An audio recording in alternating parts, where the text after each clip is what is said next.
नमस्कार, जोहार, आप सभी साथियों का एक बार फिर से स्वागत है हमारे चैनल पीसीएस फाउंडेशन में। आज सीडीपी का यानी जो बाल विकास और पेडागोजी का आज क्लास नंबर पहला है और जो कि जेटेट 1 to 5 और 6 to 8 में यह 30 सवाल कम से कम पूछेगा। किससे?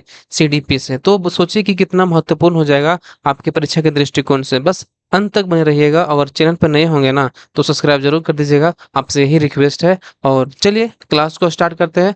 क्लास को स्टार्ट करने बता दें कि अगर किन्हीं को यह पीडीएफ चाहिए ना तो पीडीएफ प्राप्त करने के लिए हमारा टेलीग्राम चैनल को ज्वाइन जरूर कर लीजिएगा, वहां पर यह पीडीएफ डाल दिया जाएगा। ठीक है, चलिए आज का जो हमारा पहला प्रश्न है और बहुत ही महत्वपूर्ण प्रश्न है और बहुत ही परीक्षा दृष्टिकोण से लेकर आए। चलिए आज का पहला प्रश्न है कि जीन पियाजे के अनुसार बच्चे, बताइए, ये थोड़ा दिमाग का खेल है। ठीक है, जीन पियाजे के अनुसार बच्चे क्या है, ज्ञान को सक्रिय रूप से संचालित करते हैं, जैसे जैसे दुनिया में व्यवहार कौशल का प्रयोग करते हैं तथा अन्वेषण करते हैं। क्या ये सही है?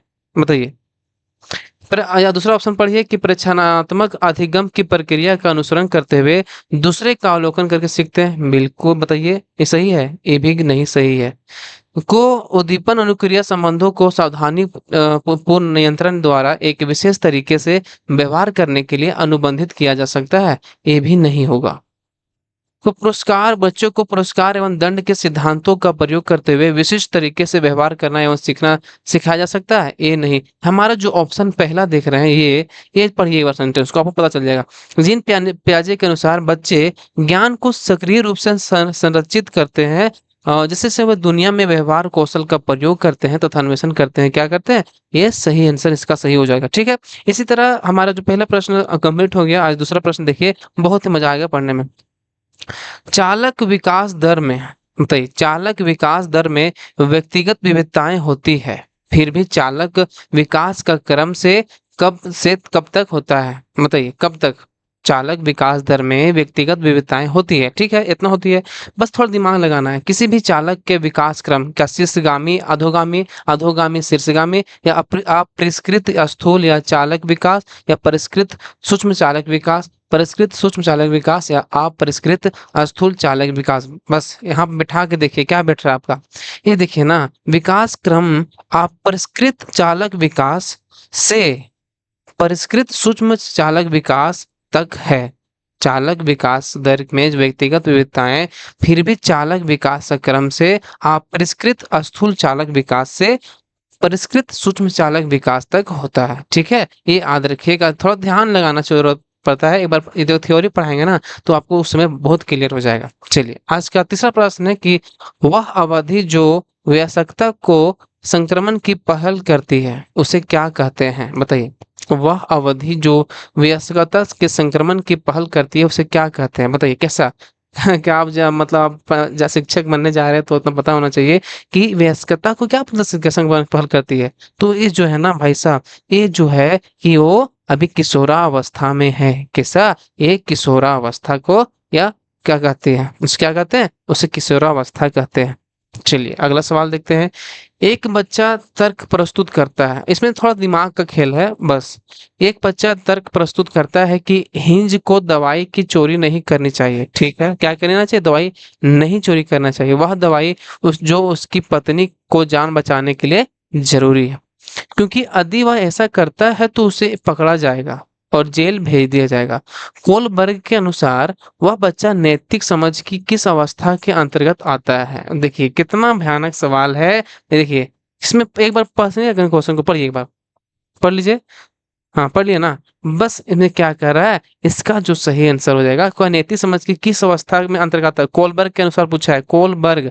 आपको थ्योरी पढ़िएगा ना तो सब समझ में आएगा।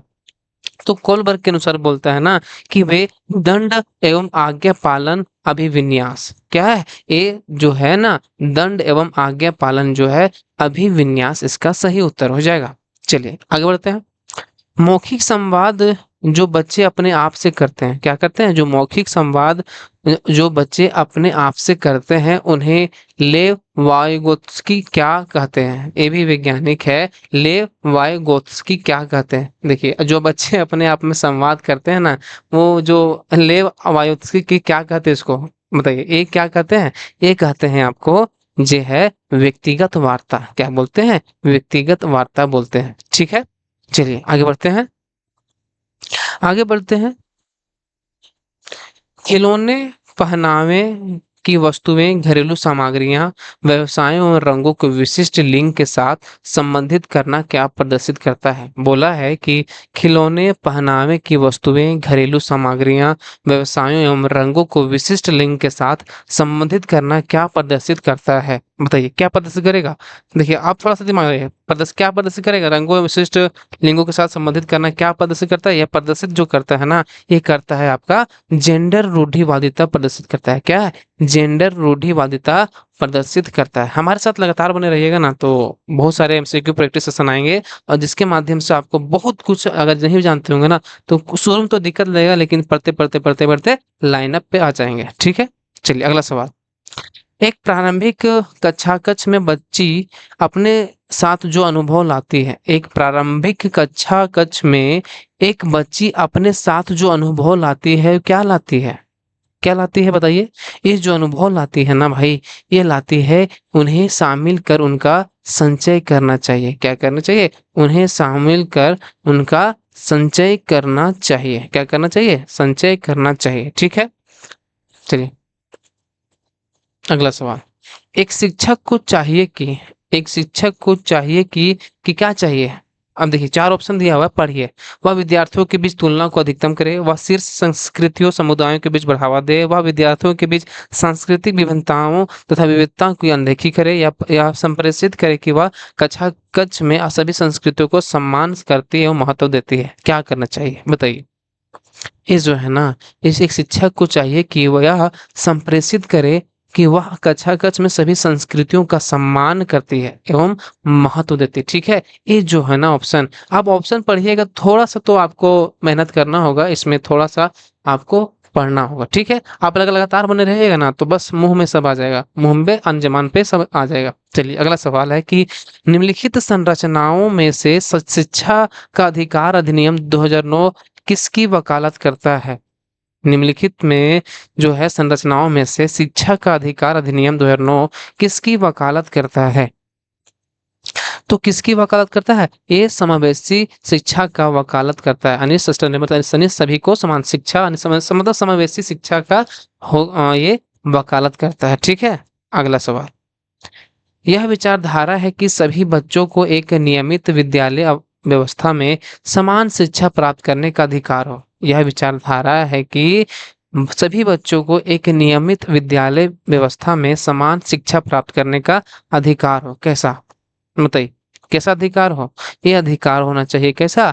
ये समावेशी शिक्षा का अधिकार होना चाहिए। ठीक है, समावेशी शिक्षा का अधिकार प्राप्त करने का अधिकार हो। ठीक है, सबको समान शिक्षा, सबको समान मतलब आदर होना चाहिए। ठीक है ना, चलिए अगला सवाल। इसमें मिलाने वाला दिया है, निम्नलिखित में से कौन सा स्तंभ का स्तंभ का के बच्चों को स्तंभ खा में उनकी प्राथमिक विशेषताओं का सही मिलान को प्रस्तुत करता है? बताइए। इसमें प्रतिभाशाली, अधिगम, आसक्तता, सृजनात्मक, अवधान कमी, अति सक्रियता, अधिगम, क्या इसमें है? इसमें देखिए मिलाते हैं, चलिए मिलाइए हमारे साथ, मिलाइएगा एक बार, देख लीजिए अपन मिला के। चलिए, ये जो है ना भाई, ये प्रतिभाशाली, शीघ्रता एवं स्वतंत्र रूप से सिखाने की योग्यता। ठीक है, मिला लिया पहला का जो है एडी, देखिए ए मिल लिया, ए मिल लिया। चलिए कौन सा हो जाएगा? पहला प्रतिभाशाली जो है ना, शीघ्रता से स्वतंत्र रूप से सीखने की योग्यता। ठीक है, अब अधिगम सशक्तता किसमें हो जाएगा? अधिगम सशक्तता किसमें हो जाएगा? ये हो जाएगा धारा प्रवाह बढ़ाने में कमी। क्या?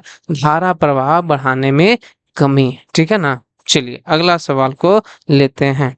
सृजनात्मक क्या है? सृजनात्मक बोला है, तो सृजनात्मक किसमें हो जाएगा? सृजनात्मक हो जाएगा आपका मूल संसाधनों के बारे में सोच सकता है। मूल संसाधनों समाधानों के बारे में सोच सकता है। कौन? सृजनात्मक मूल समाधानों के बारे में सोच सकता है। इसी तरह है अवधान कमी, अति सक्रियता, व्यतिक्रम किसमें आ जाएगा? ये आसानी से विचलित होने की आदत है। ये आसानी से अवधान की कमी, आत्म सक्रियता, व्यतिक्रम जो है आसानी से विचलित होने की आदत है। ठीक है ना, चलिए अगर ये कौन सा इसमें देखिए, ए मतलब पहला का डी, डी इसमें है, बी ए भी है, बी है, यानी कि हमारा ऑप्शन बी सही हो जाएगा। ठीक है, एक मिनट, आप लोगों को टाइम लेंगे थोड़ा सा।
चलिए माफ़ी चाहते हैं, थोड़ा-सा डिस्टर्ब हो गया था।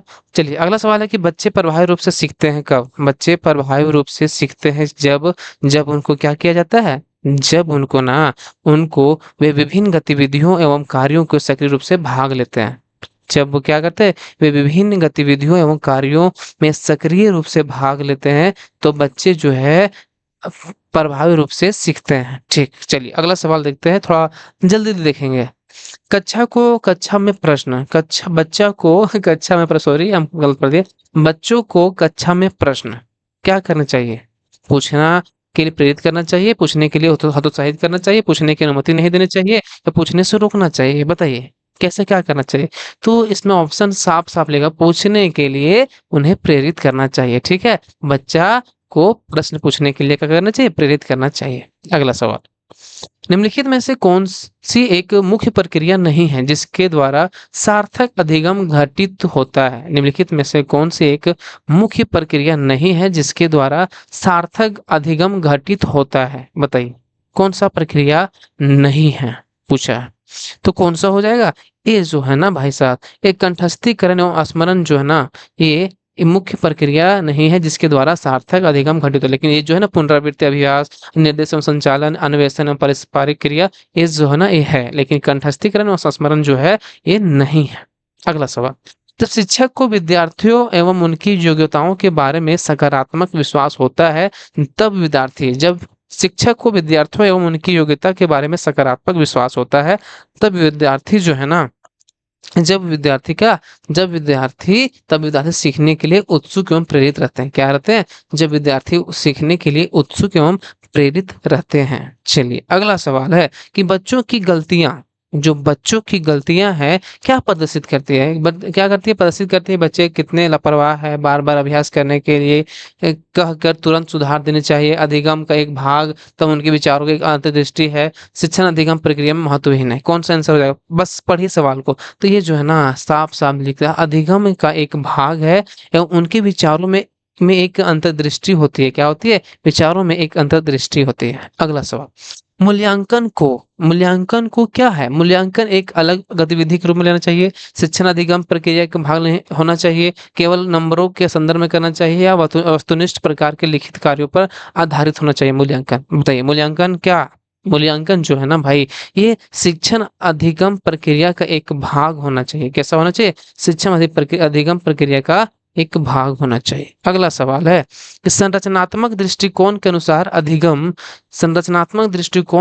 जो अधिगम जिसको क्या बोलते हैं? लर्निंग। अधिगम क्या प्रदर्शित करती है? यह जो है ना, ये संरचनात्मक दृष्टिकोण के अनुसार अगर हम बात करें तो ये एक सक्रिय एवं सामाजिक प्रक्रिया है। क्या है? एक सक्रिय एवं सामाजिक प्रक्रिया है। संरचनात्मक दृष्टिकोण के अनुसार जो अधिगम है एक सक्रिय एवं सामाजिक प्रक्रिया है। ठीक है, चलिए अगला सवाल देखते हैं।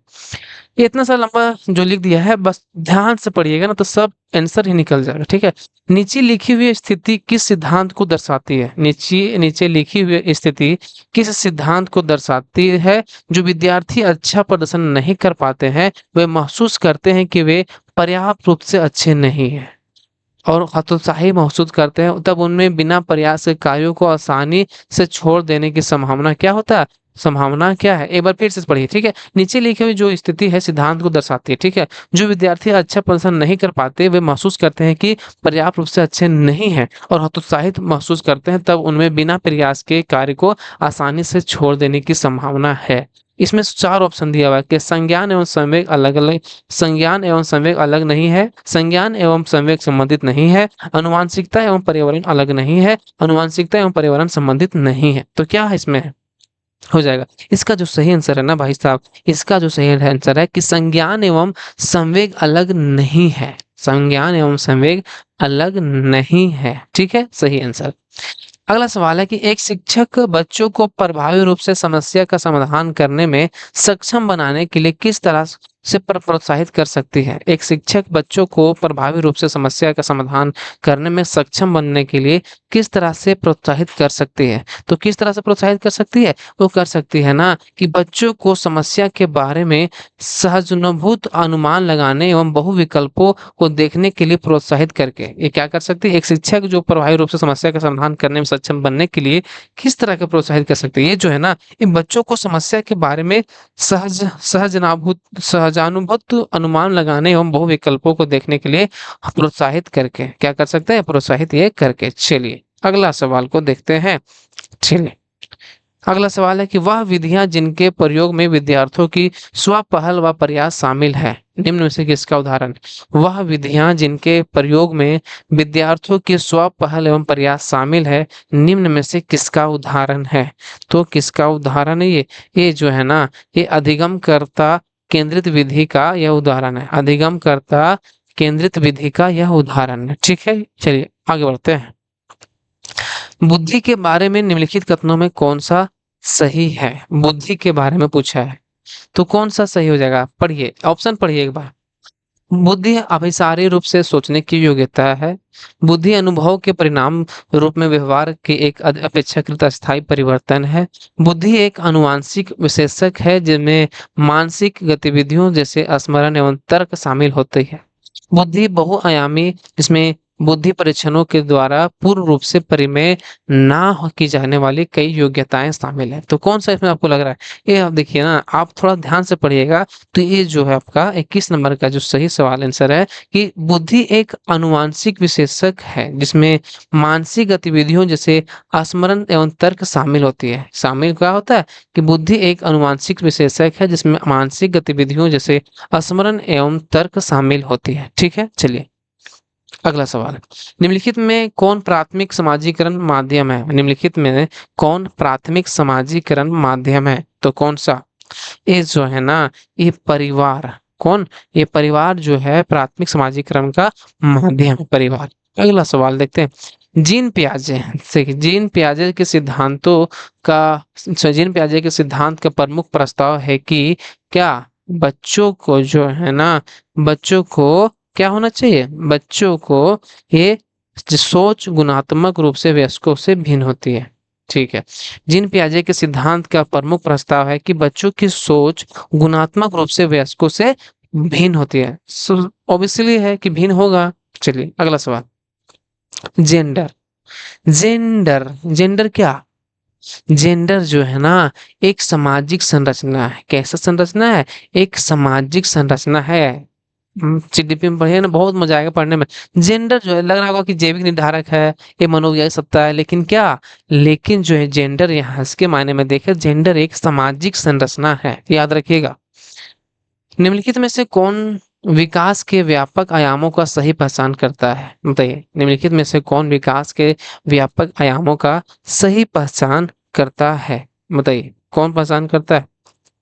बताइएगा। जो है ना, शारीरिक, संज्ञानात्मक, सामाजिक और संवेगात्मक जो है ना, ये विकास के व्यापक आयामों को सही पहचान करता है। कौन? शारीरिक पहला हो गया, संज्ञानात्मक, सामाजिक और संवेगात्मक। ठीक है ना, ये याद रखिएगा। सब बाकी सब में उल्टा पुल्टा लिखा हुआ, लेकिन याद रखिएगा शारीरिक, संज्ञानात्मक, सामाजिक और संवेगात्मक।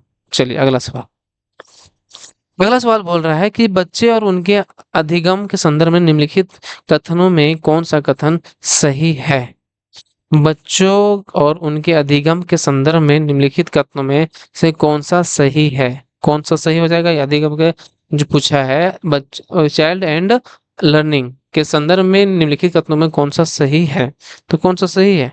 ये है जो है ना कि सभी बच्चे सीखने के लिए स्वाभाविक रूप से प्रेरित होते हैं तो सीखने का सक्षम है। यानी कि ये जो ऑप्शन ए हमारा है, ऑप्शन नंबर 1, ये सही है। अगर किन्हीं को ये पीडीएफ चाहिए ना, तो पीडीएफ प्राप्त करने के लिए टेलीग्राम से जरूर ज्वाइन कर लीजिएगा। सभी बच्चे सीखने के लिए स्वाभाविक रूप से प्रेरित होते हैं तो सीखने में सक्षम है। अगला सवाल है, प्रगतिशील शिक्षा में बच्चों को किस तरह से देखा जाता है? बताइए, प्रगतिशील शिक्षा में बच्चों को किस तरह से देखा जाता है?